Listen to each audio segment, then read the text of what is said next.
the bright studio lights of Good Morning America reflected off the polished floors as Adam Sandler adjusted his tie nervously backstage. Today's interview with George Stephanopoulos was supposed to be routine, promoting his new movie and sharing a few lighthearted anecdotes. But something in the air felt tense. George had been unusually sharp in his pre-interview briefing, asking questions that probed deeper into Adam's personal life than Adam had anticipated. As the cameras rolled, the upbeat theme music faded, and George greeted the audience with his signature smile. Adam, trying to match the energy, nodded and chuckled politely. But almost immediately, the interview took a turn. George's questions, while framed as innocent curiosity, probed Adam's career choices, his family life, and rumors about behind-the-scenes Hollywood conflicts. Adam shifted uncomfortably in his seat, offering polite but guarded responses. "Adam, do you ever feel typecast?" George asked, leaning slightly forward. "Some critics suggest your roles haven't evolved in decades. How do you respond to that?" Adam forced a smile. "I just try to make people laugh. That's always been the goal," he said, but his tone hinted at frustration. The audience, sensing tension, grew quiet. Cameras panned between George's penetrating gaze and Adam's increasingly stiff posture. A producer whispered from the sidelines, reminding Adam to stay calm. But Adam felt his patience, fraying with every follow-up question that skirted the edge of his personal boundaries. Finally, after a particularly pointed inquiry about his latest film's mixed reviews, Adam's face tightened. He leaned back, took a deep breath and said, almost to himself, "I think I've had enough of this."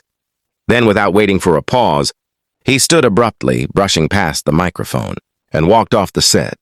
The live feed flickered, showing George's stunned expression and the audience murmuring in disbelief.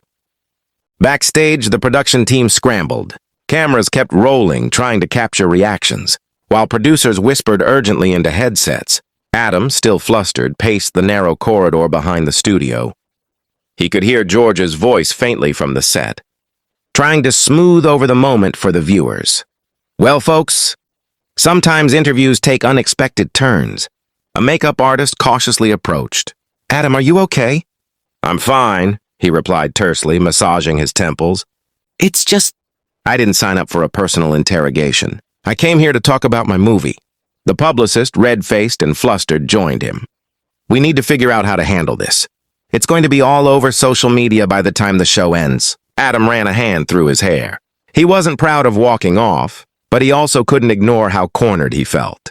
Hollywood could be ruthless, and he had always tried to maintain control over his narrative. Today, he realized, some questions were crossing a line he wouldn't tolerate. Meanwhile, in the studio, George tried to salvage the interview. The cameras captured the remaining moments with co-hosts speculating, attempting humor and showing clips from Adam's career. Social media exploded instantly.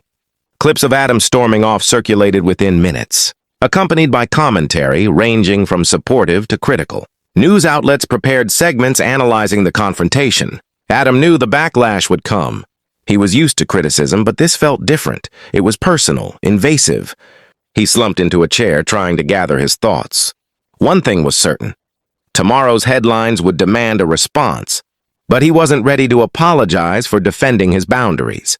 The next morning, Adam woke to a barrage of notifications. Headlines screamed, "Adam Sandler walks off Good Morning America," and social media was flooded with memes, GIFs, and heated debates. He brewed coffee, scrolling cautiously, reading a mix of support from fans who appreciated his honesty and criticism, from those who felt he overreacted. He picked up his phone and called his manager. "We need a statement," he said calmly. "But it has to be genuine. I don't want to over-apologize for standing up for myself." Later that day, a prepared statement appeared online.